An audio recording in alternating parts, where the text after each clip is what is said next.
Shalom jemaat yang luar biasa dikasih Tuhan. Selamat tahun baru Imlek. Kungsi. Kiranya damai sukacita Tuhan mengalir terus menerus dalam hidup kita. Berkat Tuhan terus mengalir semakin hari semakin luar biasa. Haleluya. Dan hari ini kita mau terus memuji Tuhan, menyembah Tuhan. Di tahun baru Imlek ini kita mau temukan kasih Kristus yang luar biasa. Mari Bapak dan Ibu kita masuk dalam doa pembukaan. Terima kasih Tuhan buat anugerah yang luar biasa Tuhan. Tak terasa satu tahun sudah kami rasakan kebaikan-Mu Tuhan. Di tahun baru Imlek ini Tuhan, kami ingin merasakan lebih dahsyat lagi Tuhan, pengalaman bersama-Mu Tuhan. Biar kasih Tuhan, berkat Tuhan, kesehatan dari Tuhan ada terus dalam hidup kami Tuhan. Dan tiap harinya Tuhan, hati kami penuh dengan puji-pujian. Hati kami penuh dengan ucapan syukur atas kebaikan-Mu Tuhan. Terima kasih banyak Tuhan, Engkau sungguh luar biasa dan kami siap untuk memuji Engkau dengan luar biasa. Di dalam nama Tuhan Yesus Kristus kami telah berdoa, haleluya, amin. Mari semuanya Bapak dan Ibu, kita mengangkat pujian di tahun baru Imlek ini. Kita mau rayakan kebaikan Tuhan. Lai.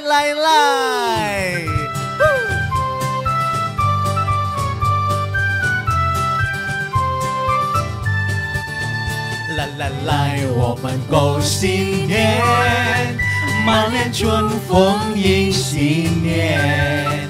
希望今年比去年好，有了耶稣你有希望。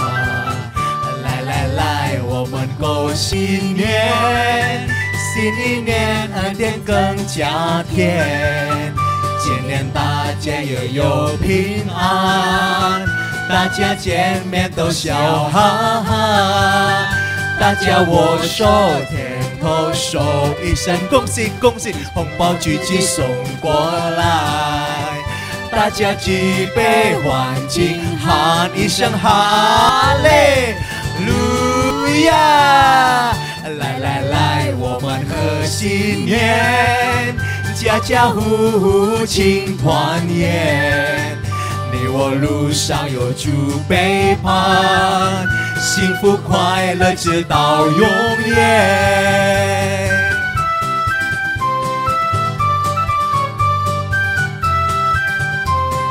阿们。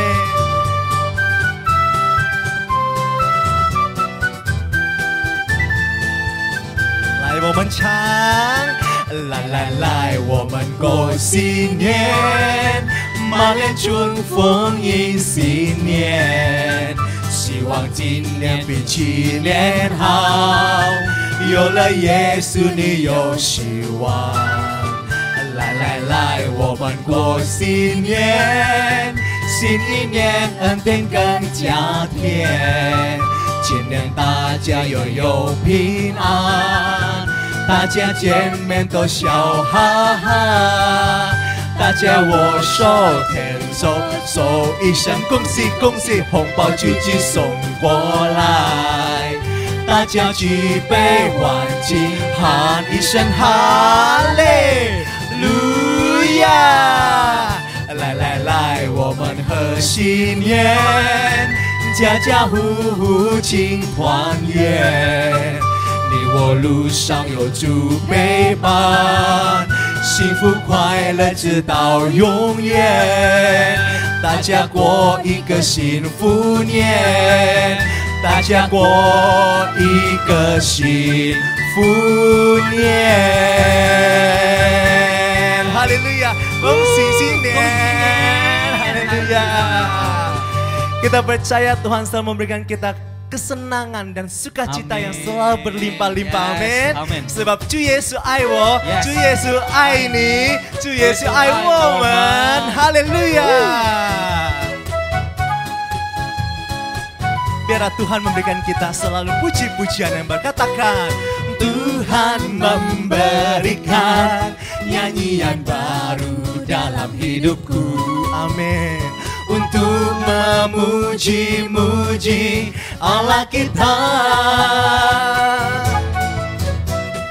Banyak orang akan melihatnya dan menjadi takut. selalu percaya kepada Tuhan. Ini yang terpenting, katakan Yesus cinta saya, Yesus cinta kamu, Yesus cinta semuanya, firman-Nya digenapi. Amin. Yesus cinta saya, Yesus cinta kamu, Yesus cinta semuanya, firman-Nya digenapi. Biarlah Tuhan selalu memberikan kita kesenangan dan nyanyian. Tuhan memberikan kita puji-pujian sepanjang hari, di sepanjang hidup kita. Amin. Yeay. Mari memuji Tuhan dan jangan berlagu-ragu. Muliakan nama Tuhan. Katakan Tuhan memberikan, amin, nyanyian baru dalam hidupku. Untuk apa? Untuk memuji-muji Allah kita. Wow, wow, wow, wow. Banyak orang akan melihatnya dan menjadi takut. Lalu apa? Lalu percaya kepada Tuhan. Ju Yesus I want, Ju Yesus I want, Ju Yesus I need. Amin. Ju Yesus I want，因我圣经告诉我，阿门。主耶稣，主耶稣爱我，主耶稣爱你，主耶稣深爱我们，因有圣经告诉我，因有圣经告诉我。因有圣经告诉我， haleluya. Berikan tepuk tangan buat Tuhan yang dahsyat. Amin. Haleluya, terpujilah namamu Tuhan. Saat ini kita boleh sama-sama kita mau nyalakan kebaikan hati, amin, daripada Tuhan. Dari hati kita yang terdalam kita mau nyatakan kebaikan Tuhan. Amin. Kita percaya berkat kemurahan Tuhan ada bersama dengan kita. Betul. Dan selalu menghiasi kehidupan kita. Haleluya, haleluya.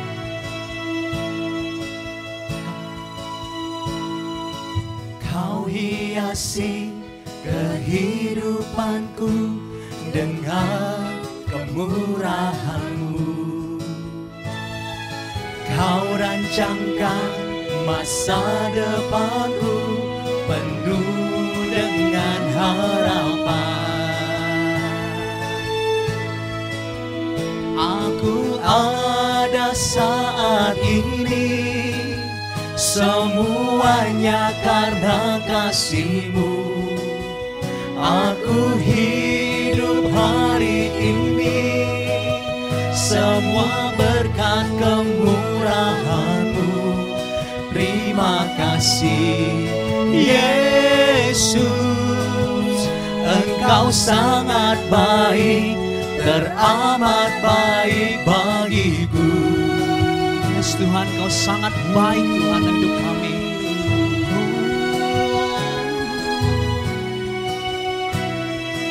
Kau hiasi kehidupanku dengan kemurahan-Mu. Kau rancangkan masa depanku dalam tangan-Mu Tuhan. Dengan rencana-rencana-Mu yang indah. Aku ada saat ini, semuanya karena kasih-Mu. Aku hidup hari ini, semua berkat kemurahan-Mu. Terima kasih Yesus, Engkau sangat baik, teramat baik. Aku ada saat ini, semuanya karena kasih-Mu. Aku hidup hari ini, semua berkat kemurahan-Mu. Terima kasih Yesus, Engkau sangat baik. Lebih lagi kita katakan, aku ada saat ini. aku ada Semuanya karena kasih-Mu. Aku hidup hari ini, semua berkat kemurahan-Mu. Terima kasih Yesus, Engkau sangat baik, teramat baik bagiku. Engkau sangat baik, teramat baik bagiku. Teramat baik. Engkau sangat baik, teramat baik bagiku. Oh, teramat baik Tuhan. Kami memuji-Mu. Kami bersyukur Tuhan. Naikkan pujian kami. Engkau Kau baik Tuhan. Kau luar biasa Yesus. Berkat kemurahan-Mu yang memberkati setiap kami Tuhan. Kau ada Tuhan bersama kami. Kau ada Tuhan selalu bersama kami. Terima kasih Yesus, Engkau baik. Kami bersyukur.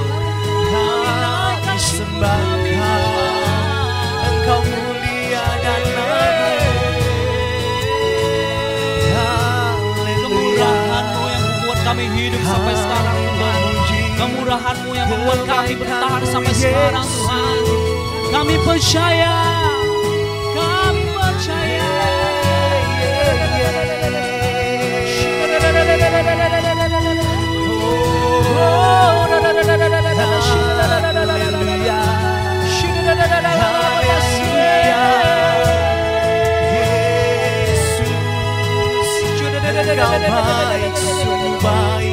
Kami percaya Tuhan, kami percaya.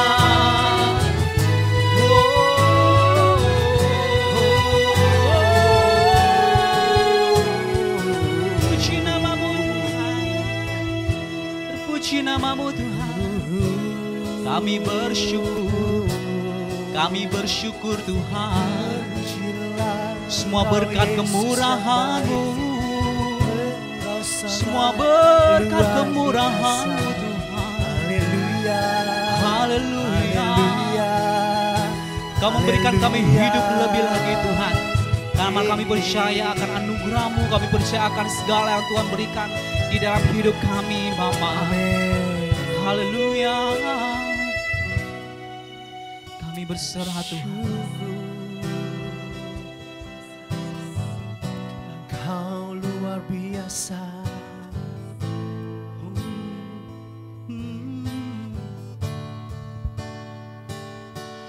Ku hidup karena percaya Kau yang berjanji setia. Pengharapanku selalu ada di dalam-Mu. Ku tidak akan menyerah meski dalam kesesakan. Seluruh hidupku dalam genggaman-Mu. Sama-sama serukan pujian ini. Aku punya Tuhan yang besar, yang telah berjanji dan sanggup menggenapi. Imanku bersepakat percaya kuasa-Nya. Ku terima sekarang kemenangan dari-Mu. Aku punya Tuhan yang besar. Punya Tuhan yang Semua karena besar. Kau besar Tuhan. Semua karena Kau yang berkuasa Tuhan. Dan sanggup menggenapi imanku bersepakat percaya kuasanya. Ku terima sekarang kemenangan. Lebih lagi dan lebih lagi kita serukan, Aku punya Tuhan yang besar. Punya Tuhan yang besar, yang telah berjanji dan sanggup menggenapi imanku bersepakat percaya kuasanya. Ku terima sekarang kemenangan darimu. Kami terima. Ku terima sekarang kemenangan darimu. Kami terima kemenangan. Ku terima sekarang kemenangan darimu. Oh, haleluya. Kami terima Tuhan kemenangan darimu. Karena Kau sumber kemenangan Tuhan. Kau sumber segalanya. Haleluya. Kau besar, Kau ajaib, Kau mulia Tuhan. Amin. Tiada henti-hentinya kami mau menaikkan syukur kami untuk kemuliaan nama-Mu Tuhan. Haleluya, haleluya. Yes, amin. Biarlah firman-Mu saat ini akan memberkati setiap kami. Amin, Firman-Mu yang akan menerangi jalan kami Yes, Tuhan. amin. Kami siap mendengar firman-Mu di dalam nama Tuhan Yesus. Haleluya, kami bersyukur dan berdoa. Amin. Haleluya. Shalom, selamat pagi, selamat semangat. Saya mengucapkan selamat Imlek yang bahagia, yang penuh berkat. Saya mengucapkan 恭喜新年开乐，恭喜新年蒙福。Bapak Ibu, saudara-saudari dalam Tuhan Yesus Kristus. Pada tahun ini saya tidak akan menjelaskan lagi tentang tradisi ya, tentang Imlek ini. Karena saya percaya kita semua orang Kristen sudah paham dan mengerti di mana boleh kita lakukan, di mana tidak. Karena ini tradisi memang baik untuk kita bisa berkumpul bersama dan makan bersama, itu sangat baik. Kecuali ada hal-hal lain, ada mitos, baru kita hati-hati. Oke. Pada saat ini saya ambil dari kitab Hakim-Hakim pasal 4 ayat 1 sampai 16. Itu tema keteladan Deborah sebagai pemimpin yang luar biasa. Ini ayat 1 mengatakan, setelah Ehud mati, orang Israel melakukan pula apa yang jahat di mata Tuhan.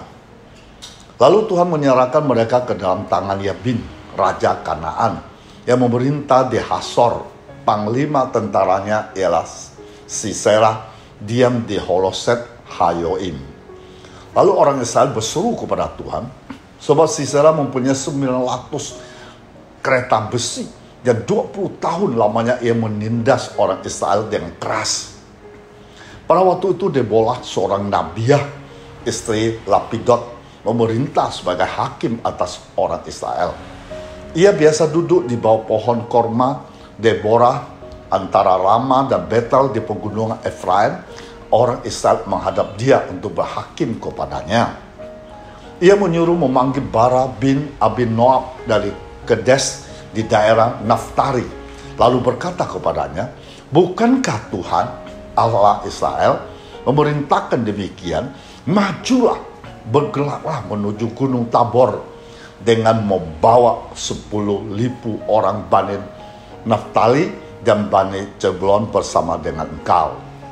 Dan aku akan menggerakkan Sisera, panglima tentara Yabin, dengan kereta-keretanya dan pasukan-pasukannya menuju engkau ke sungai Kison dan aku akan menyerahkan dia ke dalam tanganmu. Jawab Barak kepada Deborah, jika engkau turut maju, aku pun maju. Tetapi jika engkau tidak turut maju, aku pun tidak maju. Kata Deborah, baik, aku turut. Hanya engkau tidak akan mendapat kehormatan dalam pencarian yang engkau lakukan ini. Sebab Tuhan akan menyerahkan Sisera ke dalam tangan seorang perempuan. Lalu Deborah bangun berdiri, pergi bersama-sama dengan Barak ke Kedes. Barak menggerakkan suku Zebulon dan suku Naftali ke Kades. Maka 10.000 orang maju mengikuti dia, juga Deborah maju bersama-sama dengan dia.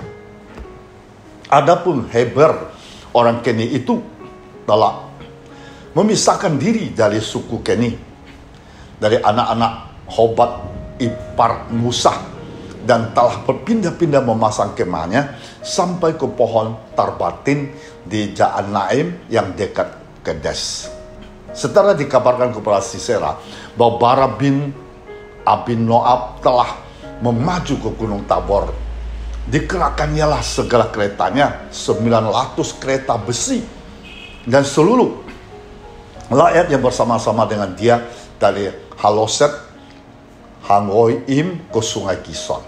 Lalu berkatalah Deborah kepada Barak, bersiaplah, sebab inilah halinya Tuhan menyerahkan Sisera ke dalam tanganmu. Bukankah Tuhan telah maju di depan engkau? Lalu turunlah Barak dari Gunung Tabor dan 10.000 orang mengikuti dia. Dan Tuhan mengacaukan Sisera serta segala keretanya dan seluruh tentaranya oleh mata pedang di depan Barak, sehingga Sisera turun dari keretanya melarikan diri dengan berjalan kaki. Lalu Barak mengejar kereta-kereta dan tentara itu sampai Haloset Hayoim, dan seluruh tentara Sisera tewas oleh mata pedang. Tidak ada seorang pun yang tinggal hidup. Bapak Ibu, saudara-saudari dalam Tuhan Yesus Kristus, sebagai pemimpin sebaiknya memiliki karakteristik yang baik. Karena jika tanpa karakter yang baik, seorang pemimpin tidak dapat memimpin dengan baik dan tidak dapat mencapai tujuan dengan maksimal. Karakteristik yang dapat dimiliki oleh seorang pemimpin adalah rendah hati dan berani. Berani di sini bukan sembarangan berani. Berani yang dimaksud adalah berani karena kebenaran dalam arti tidak kompromi dengan kejahatan atau korupsi dan lain sebagainya. Kemudian terakhir, karakteristik seorang pemimpin adalah menjadi motivator bagi bawahan dan murid-murid mereka. Bapak Ibu, saudara-saudara dalam Tuhan Yesus, itu adalah seorang pemimpin yang mantap. Saat ini saya akan memperkenalkan kitab Hakim-Hakim atau introduksi kitab Hakim-Hakim. Pada waktu umat Israel tiba di tanah yang dijanjikan, mereka tidak mempunyai raja. Sebab sebenarnya hanya Tuhan Allah raja mereka. Tetapi setelah mereka tidak setia lagi kepada Tuhan, Allah menyerahkan mereka kepada musuh sebagai hukuman. Ketika kesusahan itu mencapai puncaknya, Tuhan membangkitkan orang-orang perkasa menjadi panglima dalam peperangan.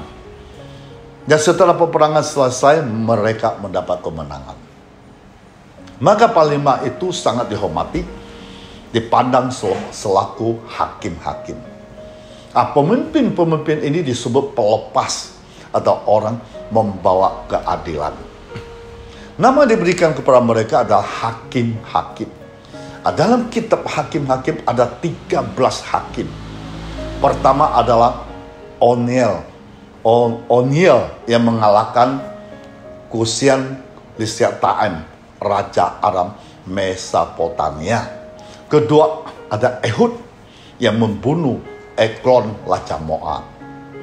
Ketiga, Samgar yang mengalahkan orang Filistin. Nabi keempat ada Deborah. Itu pasal 4 dan 5. Di zaman Deborah, Barak adalah pemimpin Israel. Musuh bangsa Israel adalah Sisera bersama orang Kanaan mau mengeluarkan orang Israel berdiam di bagian utara Karmel. Nabi kelima adalah Gideon. Mengenai cerita Gideon mengalahkan orang Media. Keenam adalah Abimelek. Juga dalam kitab ini ada hakim-hakim yang kurang terkenal. Seperti yang ketujuh itu Nabi Tolah. Kedelapan adalah Nabi Yair. Kesembilan Nabi Eksan. Kesepuluh Nabi Elon dari suku Zebulon. Yang ke-11 adalah Nabi Abdon. Hakim ini disebut hakim kecil. Yang lebih penting adalah Eftah dan Simson. Hakim yang ke-12 namanya Eftah mengarahkan orang Ammon. Dan 13 ada Simson mengarahkan orang-orang Filistin. Bapak, Ibu, saudara dalam Tuhan Yesus Kristus, kitab Hakim-Hakim ada 13 hakim. Kita lihat lagi latar belakang kehidupan Deborah. Deborah adalah seorang nabiya yang menerima firman Allah untuk disampaikan kepada umatnya, memerintah sebagai hakim atas Israel dan memimpin bangsa Israel dalam kemenangan atas orang Kanaan bersama Barak. Deborah memiliki suami yang bernama Lapidot. Pada suatu ketika orang Israel berseru kepada Tuhan, lalu Allah menyampaikan firman-Nya kepada Deborah. Firman itu dikhususkan bagi Barak, panglima perang. Deborah adalah seorang wanita yang hebat. Ini mengatur pemerintah, memobilisasi bangsa Israel dalam masa darurat nasional. Deborah adalah seorang perempuan yang memimpin Israel. Deborah sangat dihormati. Kualitas kepemimpinan Deborah tidak dilakukan lagi. Selain Nabi, mungkin juga dapat diperhatikan bahwa Deborah adalah seorang wanita sudah menikah. Sebagai seorang hakim yang memimpin Israel, Deborah tetap tunduk kepada sang suami Lapidot dalam kehidupan sehari-hari. Pernikahan tidak pernah dirancang untuk menghalangi pelayanan wanita. Pernikahan justru dirancang untuk mendukung pelayanan. Deborah adalah salah satu pahlawan wanita dalam sejarah. Deborah adalah salah satu wanita yang paling bertalenta dalam di Alkitab.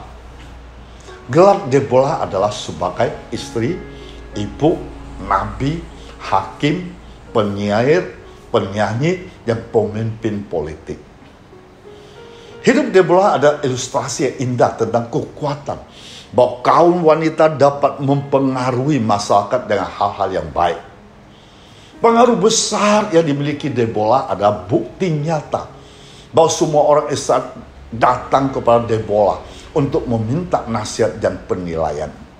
Jadi kehidupan Deborah dicatat di dalam Hakim-Hakim pasal 4 dan 5. Kalau memperhatikan kondisi dan latar belakang dari Deborah, maka Deborah saat itu dibesarkan di tengah-tengah masyarakat yang patriarkal. Artinya sebuah sistem sosial menempatkan laki-laki sebagai pemegang kekuasaan utama, atau perilaku mengutamakan laki-laki daripada perempuan. Jadi kuasa lebih besar dari laki daripada perempuan.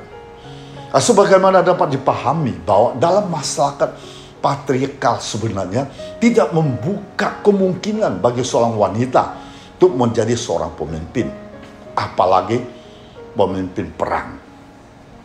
Deborah adalah wanita yang hebat, bijaksana, serta berani membela kebenaran. Di dalam Hakim-Hakim pasal 44 dicatat bahwa Deborah sebenarnya hanya bertugas sebagai seorang nabiya yang secara khusus menghadiri berbagai permasalahan yang dihadapi oleh umat Israel. Tetapi karena kondisi umat Israel sedemikian buruk, maka Deborah melakukan tugas yang mulia di bawah pohon korma. Selain itu di Israel juga tidak ada tokoh atau pemimpin lain mampu berperan. Sehingga kondisi patriarkal saat itu tidak mampu mencegah Deborah untuk tampil sebagai seorang pemimpin utama. Sehingga dalam keadaan sulit dan kritis, Deborah dapat tampil sebagai panglima perang memerintah Israel. Alasan Tuhan mengangkat hakim adalah untuk melepaskan umatnya dari tangan orang kafir. Jadi menurut kitab Hakim-Hakim, wanita boleh memimpin. Kalau dibandingkan dengan 1 Timotius pasal 2 ayat 12, itu berbunyi demikian, aku tidak mengizinkan perempuan mengajar dan juga tidak mengizinkan memerintah laki-laki, hendak ia berdiam diri. Nah, dari itulah dapat menemukan fakta-fakta tentang kehidupan Deborah. Tugas-tugas dalam pelayanan Deborah sama dengan tugas pelayanan hakim-hakim Israel lainnya. Bahkan lebih banyak. Dalam bagian ini dapat dilihat mengenai seorang Deborah adalah sebagai pemimpin suatu bangsa, membantu menyelesaikan perselisihan khusus bangsa Israel. Deborah juga seorang nabiah memberikan petunjuk Tuhan kepada bangsa Israel. Deborah dihormati oleh semua orang. Deborah dipanggil oleh Allah. Tanah yang ditinggali bangsa Israel menjadi damai selama 40 tahun karena pelayanan Deborah. Nah, jika Deborah ditempatkan dalam konteks sekarang, Deborah itu menduduki posisi atau jabatan ada pendeta, nabi, atau pengajar. Deborah dikhususkan sebagai pelayan Israel pada waktu Yabin menindas bangsanya. Deborah adalah seorang nabi atau khusus menyampaikan pesan Tuhan untuk bangsa Israel, mengkoreksi pelanggaran, menyelesaikan keluhan, terutama terkait untuk menyembah kepada Allah mereka. Nah, kita harus mempelajari nilai-nilai yang dimiliki Deborah. Ya, kita pelajari, Bapak Ibu, saudara dalam Tuhan Yesus, mempelajari nilai-nilai yang dimiliki Deborah. Nilai-nilai yang dimiliki Deborah yang pertama yang perlu kita pelajari adalah tunduk. Lapido adalah suami Deborah. Deborah punya jabatan, kedudukan, peranan istrinya begitu besar di mata umat Israel. Dan bagi Deborah sendiri tentu sangat mudah untuk meninggikan dirinya di hadapan suaminya. Tapi Deborah tidak seperti demikian. Namun firman Tuhan mengatakan di Efesus pasal 5 ayat 2-3, hai istri, tunduklah kepada suamimu seperti kepada Tuhan. Karena suami ada kepada istri sama seperti Kristus ada kepada jemaat. Dia menyelamatkan tubuh.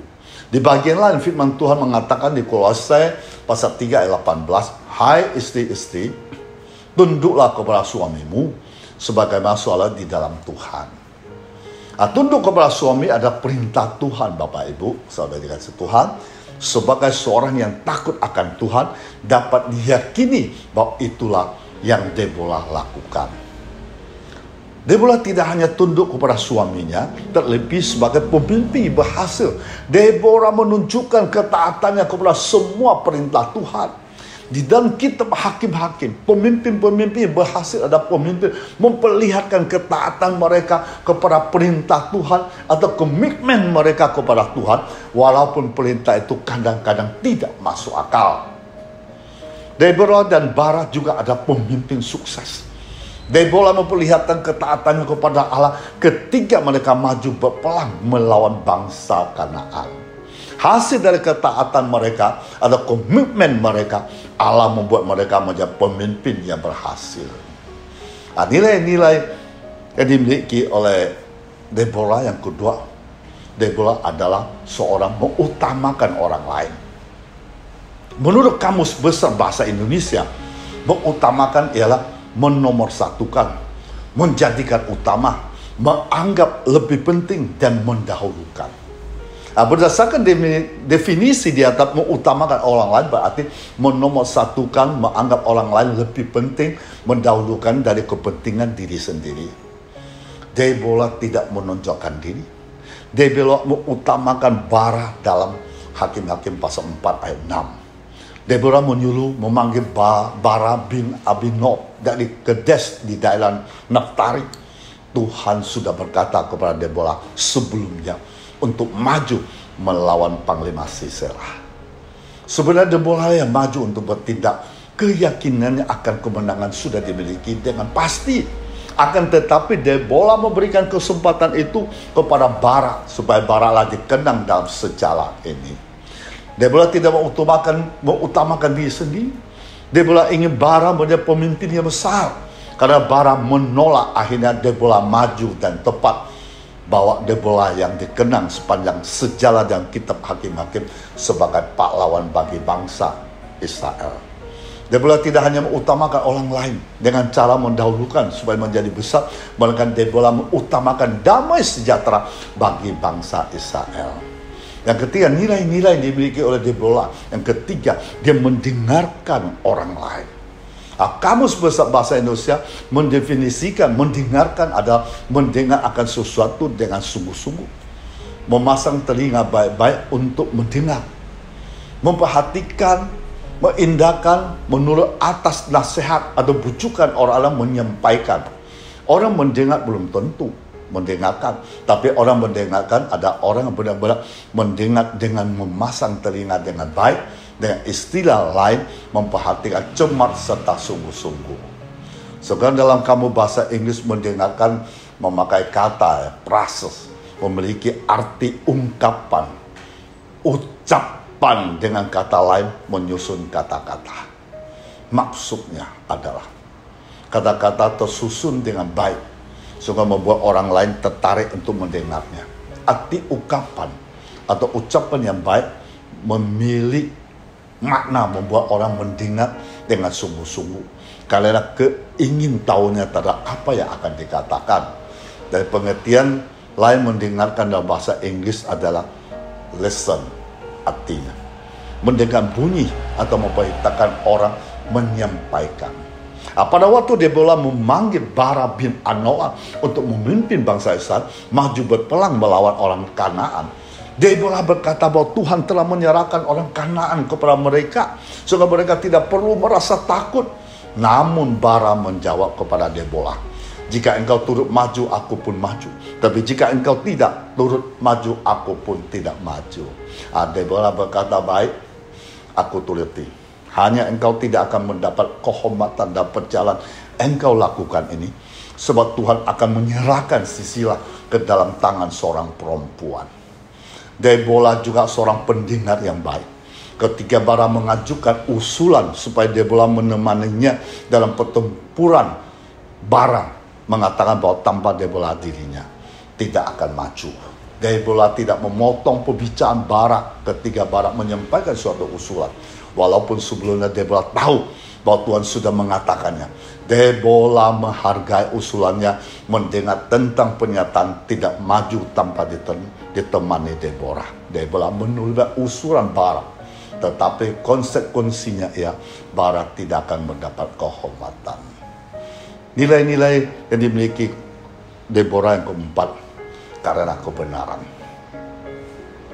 Kebenaran berarti keadaan cukup dengan keadaan sesungguhnya atau sesuatu yang sungguh-sungguh ada.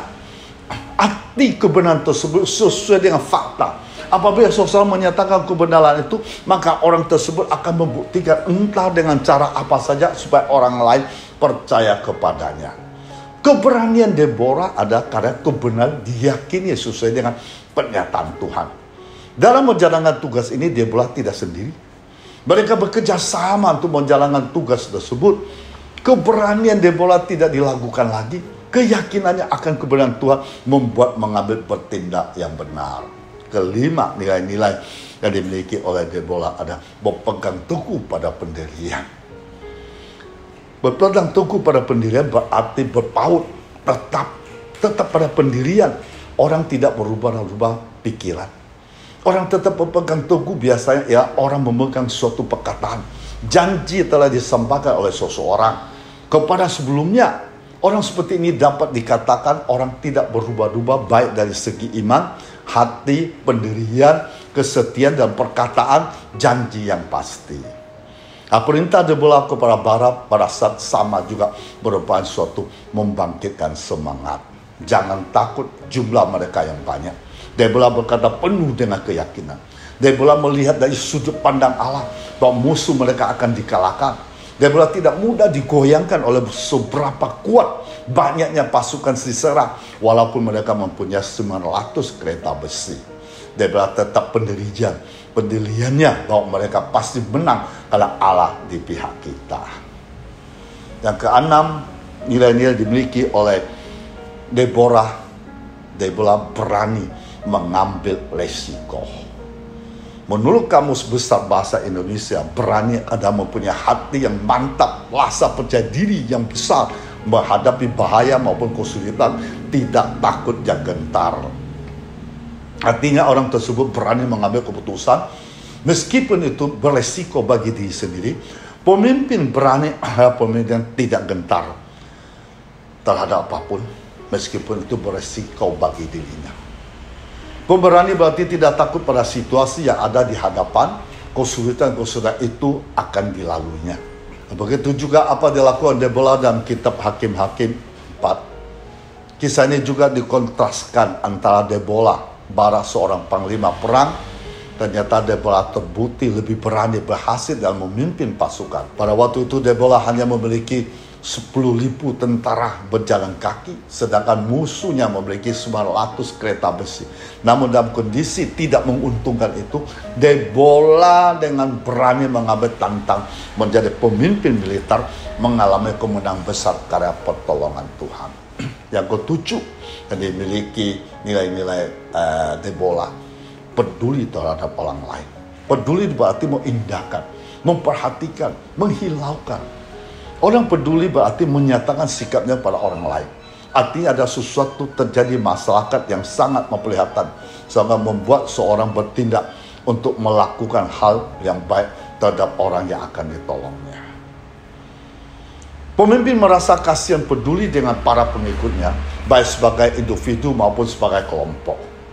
Seorang pemimpin sebenarnya melatih rasa belas kasihan ini dengan penuh pemikiran dan doa. Deborah ada pemimpin peduli terhadap bangsanya. Kepeduliannya tidak hanya dalam masalah sosial politik. Deborah sangat prihatin terhadap kerohanian bangsa yang sangat terburuk. Demikian hendaknya seorang pemimpin Kristen sebagai peduli terhadap para pengikut, orang sekitarnya yang membutuhkan pertolongan seperti hati Deborah. Nilai-nilai yang ke-8 dimiliki oleh Deborah, menjadi pendengar yang baik. Pendengar dalam Kamus Besar Bahasa Indonesia adalah alat untuk pendengar atau mendengarkan orang, mendengarkan baik mendengar pidato, musik, dan mata kuliah saat mahasiswa sedang belajar dalam kelas. Deborah tidak hanya menjadi pendengar yang baik bagi Barak. Deborah ialah orang yang mendengarkan perintah Tuhan, kemudian melakukan perintah sesuai dengan firman Tuhan kepadanya. Ketika Tuhan memerintahkan untuk menjadi hakim di Israel, Deborah tidak menolaknya. Deborah mendengarkan panggilan Tuhan dengan sesama, menunjukkan kualitas kepemimpinan dengan mempercayakan tugas-tugas kepada orang-orang yang sesuai. Deborah rela menghadapi bahaya demi Tuhan. Dalam segala dilakukan, Deborah menempatkan Tuhan sebagai pusat tindakan yang kepercayaannya. Yang ke-9, nilai-nilai dimiliki oleh Deborah ada mengajak pada kebaikan. Mengajak berasal dari akar kata ajak, artinya meminta, mempersilakan, menyuruh atau membangkitkan hati supaya melakukan sesuatu. Dari pengertian ini berarti seorang diajak melakukan sifat baik dan perbuatan baik. Yaitu manusia dianggap baik menurut sistem norma dan pandangan umum yang berlaku. Setelah Yosua meninggal, bangsa Israel tidak setia kepada Allah atau berpaling dari Allah. Deborah ada pemimpin bangsa Israel. Orang-orang datang kepada meminta nasihat. Deborah mencoba mengajak Israel kembali kepada Allah. Nilai yang ke-10 terakhir adalah yang dimiliki oleh Deborah, mengerti keinginan orang lain. Mengerti dalam arti bahasa Inggris ada understand, yang artinya mengerti, paham, mengetahui, menangkap. Mengerti keinginan orang lain berarti menerima apa tujuan dimaksudkan tentang apa dikatakan usulannya. Adalah hal ini mengerti keadaan orang lain. Seorang perlu hikmat, kebijaksanaan untuk memutuskan sesuatu. Mengerti keinginan orang lain dimaksud adalah berusaha memahami keadaan sedang dialami yang membuat seseorang tidak bisa melakukan seorang diri. Artinya orang itu membutuhkan pertolongan dari orang yang mau mengerti keinginannya. Deborah adalah orang mengerti orang lain. Contoh tadi ayat 8, Barak mau maju kalau Deborah menemaninya. Deborah ini mengerti apa keinginan Barak, kemudian Deborah mengabulkan keinginan Barak akan menemani dalam pertempuran. Bapak Ibu yang dikasih Tuhan, dengan kitab Hakim kami ini kita bisa mendapat 3 keteladan yang dapat diambil dari Deborah. Kita lewat Imlek ini, kita harus belajar 3 keteladan yang penting dalam pribadi Deborah. Pertama adalah rendah hati.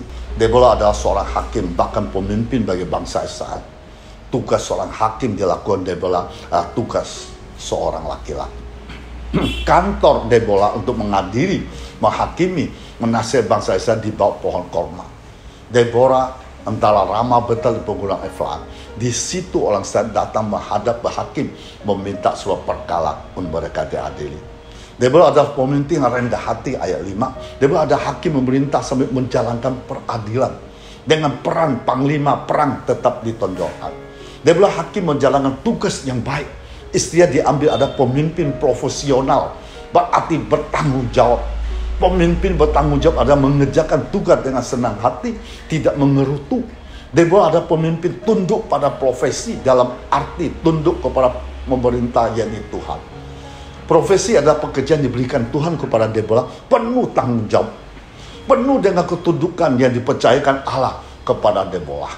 Dalam pasal 4 ayat 6, Deborah memanggil Barak bin Amnon dari Kades maju berperang melawan Sisera, panglima tentara Yabin, orang-orang Kanaan.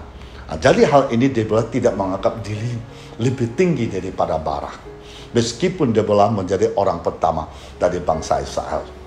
Deborah menempatkan diri di bawah pimpinan Barak, bersama dengan Barak menempatkan diri mereka di bawah pimpinan Allah. Pesan disampaikan Allah kepada Deborah untuk maju melawan musuh-musuh mereka ada perintah langsung Tuhan Allah sendiri. Ada yang maksud Deborah itu menyuruh Barak maju sendiri, ada memberi kesempatan sebab Balalah sendiri akan dikenang dalam sejarah perjuangan orang-orang Israel pada waktu itu. Tetapi ternyata Barak enggan dan menolak maksud Deborah. Karena Barak sedang dikuasa oleh ketakutan terhadap kekuatan musuh, Deborah tidak suka mencari pujian terhadap diri sendiri. Deborah biasa hidup dalam kerendah hati, menghadapi kehidupan di tengah-tengah krisis. Sikap rendah hati itu penting, karena orang merendahkan hati di hadapan Tuhan, mereka itu akan ditinggikan pada waktunya. Orang rendah hati tidak terganggu dengan segala gengsi dalam kehidupan. Orang rendah hati akan mudah untuk berserah dan mereka tetap berharap kepada Tuhan. Orang rendah hati akan mendapat kemenangan di tengah segala bentuk krisis yang sedang mereka hadapi. Yang kedua, keteladan kedua yang perlu kita pelajari dari Nabi Deborah, berani. Deborah adalah pemimpin perempuan berani mengambil risiko. Deborah berani karena kebenaran diyakini sesuai dengan pernyataan Tuhan. Deborah membuktikan pernyataan itu benar. Deborah bukan hanya melihat kapan Allah bekerja dalam sejarah bangsa mereka. Bahkan Deborah mendapat pengertian lebih dalam mengenai metode yang tepat yang ingin Allah pergunakan untuk membebaskan umatnya.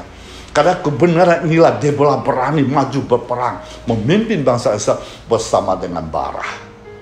Keberanian yang Deborah lakukan bukan sembarang berani, namun Deborah berani karena kebenaran ilahi. Yang menarik dalam bagian ini adalah keberanian Deborah mengadili pemimpin bangsa. Sebagai seorang perempuan, Deborah ada pemimpin yang tangguh, berwibawa di hadapan orang yang dipimpin. Pengendalian emosi yang baik dan bijaksana. Deborah tidak hanya berani menghakimi para pemimpin bangsa dalam pertempuran saja, namun Deborah berani mengambil kesempatan untuk memimpin bangsa Israel. Keberanian Deborah sangat luar biasa. Deborah berani mengambil kesempatan menjadi pemimpin karena kesempatan tersebut tidak akan terulang kembali. Sebagai pemimpin Kristen sebaiknya berani mengambil langkah perubahan apabila ada kesempatan. Kesempatan jangan dilewatkan begitu saja. Keberanian Deborah dapat diteladani, kesempatan diambil, kesempatan yang baik untuk memulai langkah perubahan bagi bangsa Israel. Jika Deborah tidak berani mengambil kesempatan tersebut, bangsa Israel tidak akan lepas dari penindasan. Kesempatan diberikan Tuhan kepada Barak. Karena Barak ketakutan, maka Deborah mengambil kesempatan dan peluang tersebut. Jadi sebagai pemimpin tidak perlu takut mengambil kesempatan yang baik. memulai langkah perubahan bagi lembaga yang sedang dipimpinnya. Jika saudara ingin sukses, maka mereka harus berani mengambil kesempatan tersebut. Yang ketiga, keteladanan yang terakhir adalah motivator. Kata motif diartikan sebagai daya upaya mendorong seseorang untuk melakukan sesuatu. Jadi motivasi akan dirangsang adanya tujuan. Motivasi dalam hal ini sebenarnya merupakan respon dari suatu aksi, yakni tujuan. Motivasi memang muncul dari dalam diri manusia.